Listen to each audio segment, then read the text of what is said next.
녹색 정복을 입고 법원으로 들어오는 박정훈 대령. 지난 1월 군사법원이 박 대령의 항명 혐의에 무죄를 선고했지만 군검찰이 불복해 오늘 항소심이 시작된 겁니다. 공판 준비 기일이라 출석 의무가 없는데도 카메라 앞에 섰습니다. 현직 군인 신분이라 따로 발언하지는 않았습니다. 박 대령 측은 항소심 첫 증인으로 윤석열 전 대통령을 신청했습니다.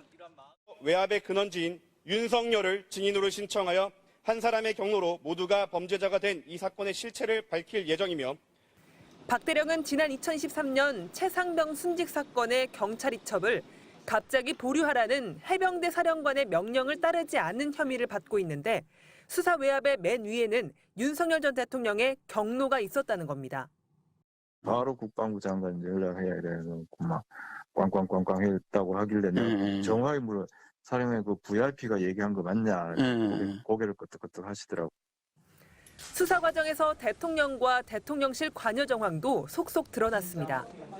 이종섭 당시 국방장관에게 02-800-7070 대통령실 유선번호로 전화가 걸려왔고 윤 전 대통령이 개인 휴대폰으로 국방부 장 차관과 여러 차례 통화한 사실도 확인됐습니다. 지난해 9월 박정훈 대령 측이 군사법원을 통해 VIP 경로설과 관련해 윤 전 대통령에게 사실조회를 신청했지만 당시 대통령실은 국가안보 사항이라 응할 수 없다고 답했습니다.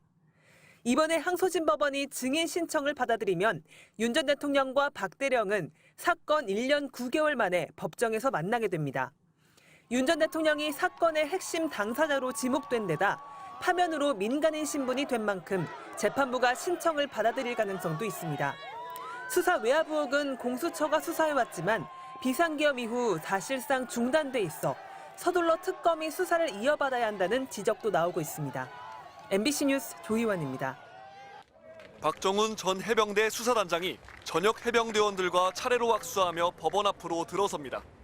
박 전 단장의 보직 해임 무효 소송 첫 재판이 열렸습니다.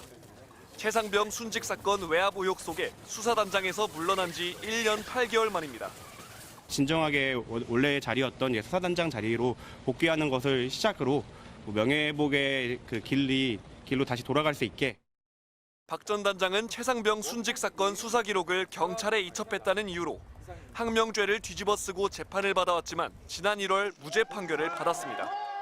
무죄 판결 뒤 박 전 수사단장은 임시보직을 받았지만 사실상 제대로 된 업무를 부여받지 못했습니다. 박 대령 측은 무죄 판결을 받은 형사재판 1심에서 많은 쟁점이 다뤄졌다며 재판을 바로 마무리해달라고 촉구했습니다. 하지만 해병대 사령관 측은 형사재판 항소심 결과를 보고 판단을 내려달라, 충분히 반박하지 못했으니 추가 기일을 달라며 재판을 늦춰달라고 주장했습니다. 재판부는 시간을 많이 들였는데 왜 반박을 준비하지 못했냐며 해병대 사령관 측을 질타하면서 특별한 사정이 없으면 다음 기일인 5월 28일에 재판을 종결하겠다고 못 박았습니다. 앞서 군검찰은 박 전 수사단장의 무죄 판결에도 반발해 항소했고 무리한 수색을 지시한 의혹을 받고 있는 최상병 순직 사건의 핵심 인물 임성근 전 해병대 1사단장은 지난 2월 징계 없이 전역했습니다. 내란이 아직 종식되지 않았듯이 이 항명 사건도 아직 끝나지 않은 것으로 저희는 판단하고 있습니다. 내란이 끝나야 이 항명도 완전히 끝난다. 공수처는 최근 외압 의혹 정점에 있는 윤석열 전 대통령도 피의자라며 해병대 수사 외압 의혹 사건을 재수사하겠다는 방침을 밝혔습니다. MBC 뉴스 조건입니다. 박정훈 대령의 1심 선고를 앞둔 서울 용산구 군사법원 앞. 무죄 선고! 윤석열은 사형 선고! 체감온도 영하 20도를 밑도는 한파 속에 시민들이 입김을 뿜어내며 모여들었습니다. 모두가 박 대령의 무죄를 외쳤습니다. 너무나 당연한 일을 한 우리 박정훈 대령에게 이런 엄청난 일들이 일어나는 것을 보고서 이게 제대로 된 건가? 이게 상식적인가?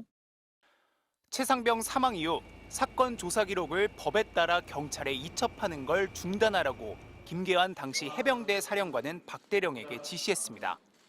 이 지시를 어겼다는 이유로 박정훈 대령은 재작년 10월 기소돼 1년 넘게 재판을 받아왔습니다. 1심 재판부는 그에게 무죄를 선고했습니다. 당시 윗선의 지시가 정당하지 않았다고 판단했습니다. 최상병 관련 기록은 법에 따라 지체 없이 경찰에 이첩해야 할 의무는 있지만 해병대 사령관이 이를 중단하라고 명령할 권한 자체가 없다는 겁니다. 설령 권한이 있다 해도 수사 내용을 바꾸려는 목적으로 보여 정당하지 못한 명령이라고 지적했습니다. 부당한 지시를 따르지 않는 것이어서 박 대령의 항명죄는 성립하지 않는다고 판단한 셈입니다. 법정을 빠져나온 박 대령은 시민들 덕분에 힘든 시간을 버틸 수 있었다고 감사를 표했습니다. 흔들리거나 좌절하거나 뒤돌아보지 않고 앞만 보고 수군이와의 약속을 지키기에 혼신의 노력을 다할 것입니다. 무죄 판결에 대해 국방부는 군사법원의 판결을 존중한다는 짧은 입장을 내놨습니다. MBC 뉴스 차현진입니다.